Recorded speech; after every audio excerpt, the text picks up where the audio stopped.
Such an honor and thrill to get to talk to Peter Sheehan about a concept that he originated and we adapted and then memorialized in his name called Sheehan's Wall.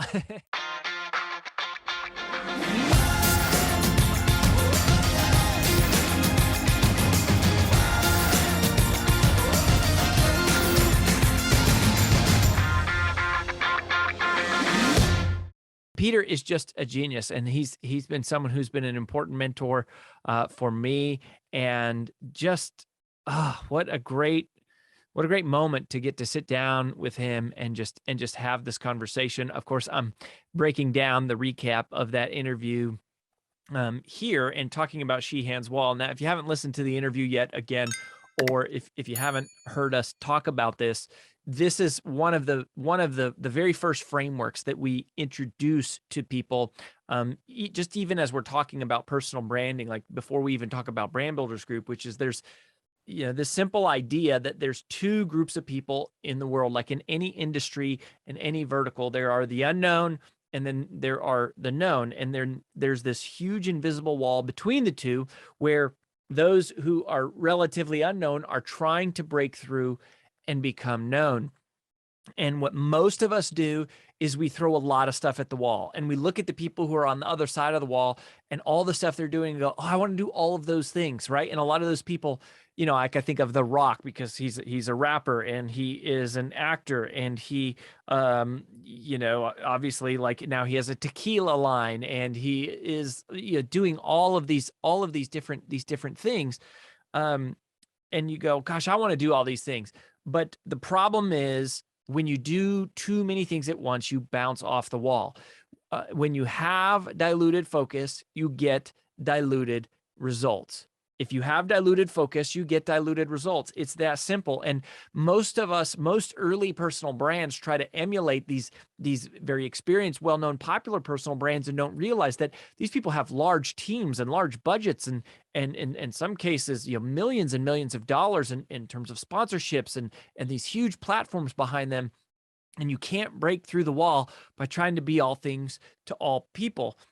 Especially not in all the places. And so the way to break through the wall is to become known for one thing. And this was a concept, that was originally inspired by Peter, is this idea that if you ask yourself, what's the one thing in the world I could be known for? And you break through on that, then once you're on the other side of the wall, then you can expand into other things. But until you break through the wall, you're bouncing off the wall, you're creating noise, you're part of the noise, you're consumed by the noise. There is just this like indelible difference of who you are versus everybody else. And so that is, I guess, my interpretation as I remember it. It was interesting to hear Peter say that it had been years and years and years since he had even really like thought about that in terms of like that concept, especially like specifically in its application to personal brands. I think he said, if I remember right, like the last time I talked about it, in the context of personal branding was at the meeting that I heard it at, which was like years ago, but still powerful. And so that's what we're talking about here. And I want to couple this concept as we move into the recap of like my takeaways, now kind of years later, getting a chance to sit down with Peter and have this conversation again. I want to couple this with another concept that if you've ever heard me or AJ on another podcast, if you've been one of our clients, or if you have followed our podcast here, that we talk about a lot, which is from another mentor, which is this is a quote that was not ours. This is from Larry Wingett. And Larry said, the goal is to find your uniqueness and exploit it in the service of others. Find your uniqueness and exploit it in the service of others. And oftentimes we couple these concepts together when we teach them, one, just because they were important moments in like the timeline of our personal brand and like me specifically, like my personal history of, but they also work together of this idea of, Peter and Sheehan's Wall. Of course, he didn't name it that. We named it that. as we, applied it specifically to like personal brands and the narrow focus of what we do at Brand Builders Group, but we named it after him because it's a concept inspired by him. But visually, he shows, this kind of triangle coming to a point right at the wall, which hits the wall in this very narrow way versus this kind of like, more diluted way of just throwing a lot of stuff at the wall. Well, couple that with Larry Winget's concept of finding your uniqueness is going, what is that thing? How, or your uniqueness is that point. We would refer to your uniqueness as the point at which you can break through the wall. It is doing the thing that only you can do, finding the thing that nobody else can quite do, just like you can do, and owning that and dominating that. And that really, really being the magic. And so I think one of the reasons when we started Brand Builders Group, I think one of our goals was to go, how do you do that? How do you find your uniqueness? How does one person discover that? And that became our brand DNA, which is our flagship. We have 14 different events or courses, and that is our flagship curriculum. I guess, we call them topics internally that make up, we've got 14 different topics that make up our curriculum. And that became our sort of first one, and flagship was helping people identify their uniqueness and creating a process to help them discover what is this one point that you can own and you can break through. And it starts with clarity, right? So first of all, you have to get clear. And then once you have clarity, then it's consistency. And so you say it over and over and over and over again. And I, the example I'd love to use is Dave Ramsey. Dave is someone who has changed my life, AJ's life. I mean, they made a huge impact on our career, but also personally. Before we ever knew Dave, we were students of Financial Peace University. And Dave has been saying basically the same thing on the air every single day for 30 years, right? Debt is dumb, cash is king, follow these 7 baby steps. And he has built this multi-9-figure business around consistency. And so if you want to break through the wall, first you need clarity, then you need consistency, then you need velocity. You need to add speed and power, and that is how you break through the wall. But it all starts with clarity, and this is where most people get really stuck. Even if you understand the concept of Sheehan's wall, even if you hear the quote from Larry and go, find your uniqueness and exploit it in the service of others, I love it. It still leaves the question, okay, how do I do it? How do I break through? And so getting, to talk to Peter about that was really fun, and kind of circle back on this. And so, in terms of my 3 takeaways for this, and we're going to talk about how do you find your uniqueness, or kind of some of what I gathered from Peter about he does it. Of course, Brand Builders Group, we have our formal brand DNA Helix. It's 6 questions that we take every client through. And it's these initial 6 questions and all the exercises that go with them that tell us exactly what your uniqueness is. But, having Peter speak into that now, I had some really great takeaways. And here was the first one. And this applies to me. This applies to so many of our clients. And my guess is this applies to you. And he said, don't try to include everything you've ever done as part of your story. That's really, really huge. That's really, really important, because I think, a human is multifaceted. We're complex. We have a lot of different experiences. We have a lot of different desires. We have a lot of different, interests and skill sets and knowledge. And I think when you try to kind of create a personal brand, and again, one of the ways that we define personal branding is simply the digitization of reputation.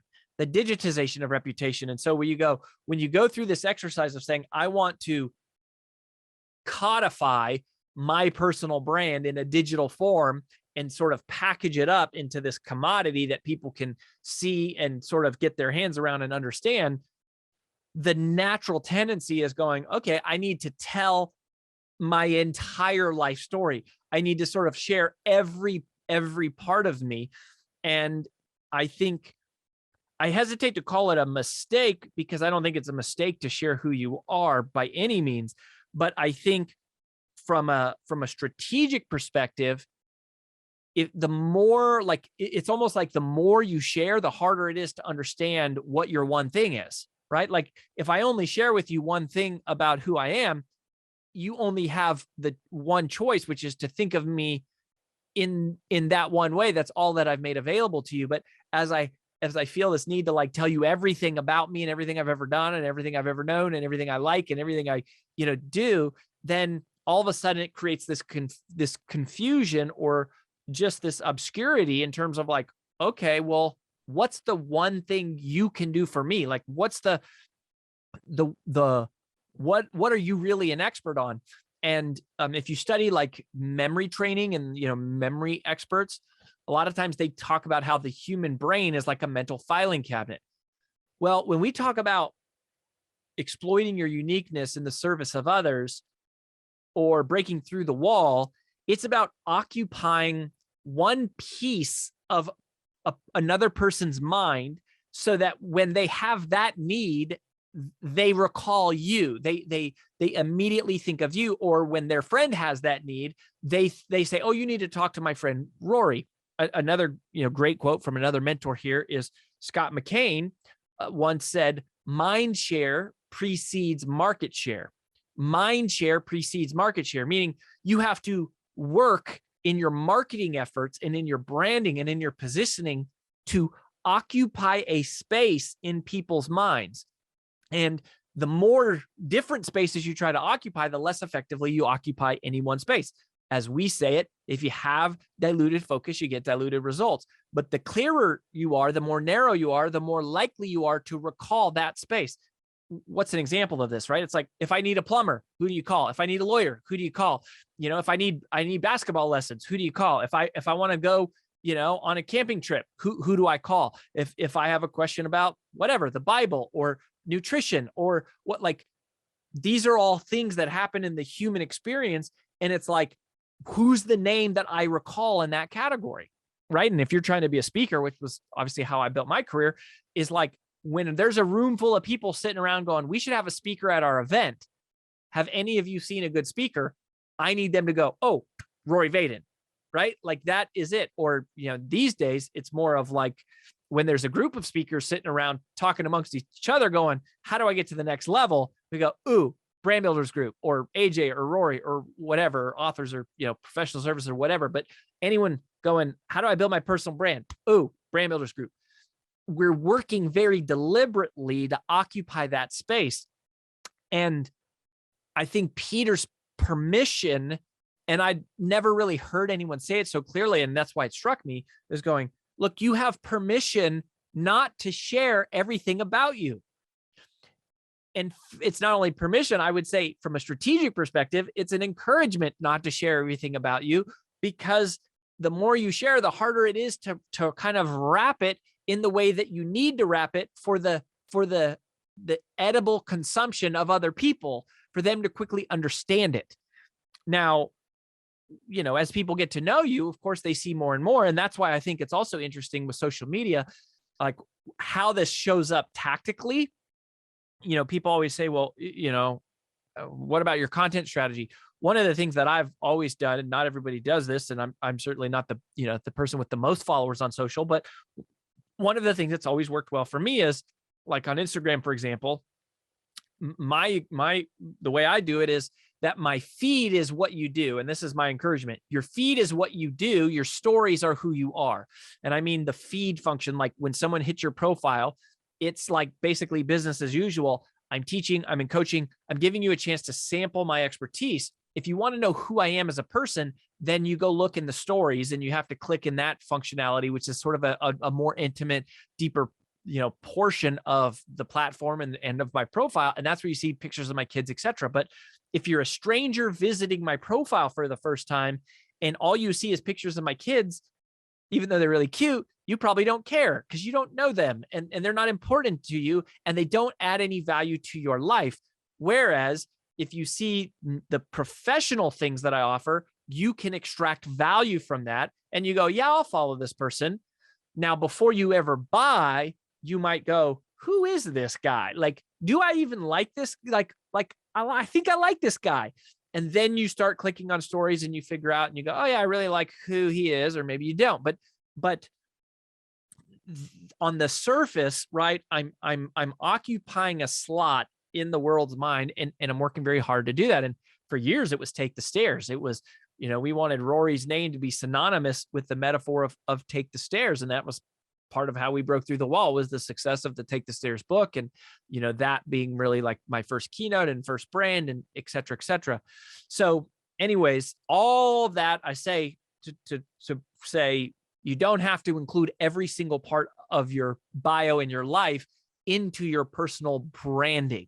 Now, it can be a part of what you share on social, but like your website, your homepage, the show notes, your professional bio, it doesn't have to all be in there, because people don't initially care as much about that. They want to know, what can you do for me? And then they'll get to know you after that. The second thing, which I thought was really fascinating, was specifically, how do you find your uniqueness? And so, I having a chance to ask Peter that question, which is really me asking Peter his thoughts on the quote from Larry Wingett, to see what he would say, and to see how it might be similar or dissimilar from how we would answer it. And for the most part, it was really close. So, like when somebody comes to our Brand DNA event, to the very, very first, training that we do, we say there's 4 things we're going to help you get clear on. We're going to help you get clear on, what problem do you solve in one word? Who exactly do you solve that problem for? How do you solve that problem in one sentence? And then how do you make money solving that problem? What is your primary business model, as we call it? And those are the 4 things we're going to help you get clear on it. And then we take them through, these set of 6 questions to help find their uniqueness. Well, the way that Peter answered that was, well, what is your value? Like, which to me is kind of close to, what problem do you solve for people? Who I want to bring it to, right? Like, so what is my value proposition, or what is the value I have? Who do I want to bring it to? Which is very similar to us. Who do I want to solve that problem for? He said, what is your business model? Which we would phrase as, how do I make money solving it? And then the only part, I think, where we were, a little bit different, was we would add, how do you solve that problem? And he said, what is your modality? Which I think is, kind of related to business model. But I thought that was interesting to hear the way that his brain processed on finding your uniqueness. And so I guess here's the salient point from this part 2. The great irony of personal branding is that your personal brand is not about you. Your personal brand has value in the context of what it does for other people. And that's what people, I think, get really mixed up and confused on, and sometimes insecure about. Like, why would anyone care about me? And like, why should I post pictures of myself? And it's like, well, they don't care about you. They care about what you can do for them. And so your personal brand and your personality matters as you put it in context of what you can do for them. What value do you bring to whom, and how do you serve them? So the sooner you step out of going, how do I present who I am to the world, and the sooner you move out of that and into, what use do I have in the world? How can I be useful for people? How can I be helpful to people? What knowledge do I have that would make other people's lives better? Or what talent do I have that would make other people's lives better? And the sooner you step into that, the sooner you have more confidence and clarity and direction and momentum, and you can just like move forward, building your quote unquote personal brand. It's just extending. And this is where I think it's so connected to your identity, because you're basically extending the value you have, the experiences that you have, the insights, the wisdom that you have developed, and you're making that available to the world. And that is personal branding. It's the digitization of reputation. It's this kind of inside out. It is your knowledge and all the stuff that is internal to you that you've spent a lifetime accumulating. And then it is extrapolating that and presenting it and serving it on a platter to other people, and say, this is this is what I have to offer you. This is how I think I can be helpful to you. Here's what I have learned. Here's the mistakes I've made. Here's the insights that I've gathered. Here's the inspiration I have for you. Here's the entertainment I have to offer you. And in that context, there's this very communal exchange that happens where other people go, I like you. You help me. You add value to my life. Therefore, I follow you, trust you, recommend you, share your stuff, and then eventually do business with you, right? And buy from you. So that is it. And I think sometimes when people hear that phrase uniqueness, they get lost in like, what is unique about me? And that isn't really how we're using the phrase. It's not what is unique about me. It's going, what is my unique take on solutions I have for the world? Or what unique expertise do I have to offer you? Or what unique art or what unique talent do I have to offer you? Not so much what makes me different from everyone else. The part that really matters is what do you have to offer to other people? And when you center in that, that is your uniqueness. It's one of the reasons why we always say you're most powerfully positioned to serve the person you once were, because to that person, your uniqueness is most relevant. The unique way that you solve that problem is highly relevant to someone else who's going through what you've already been through.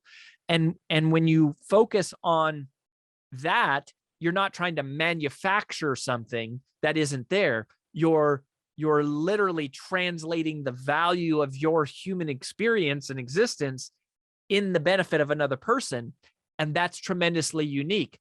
I can't add value to that person's life in the same way you can, because I haven't walked the same path that you have walked. That is your uniqueness. It's not so much what makes you different.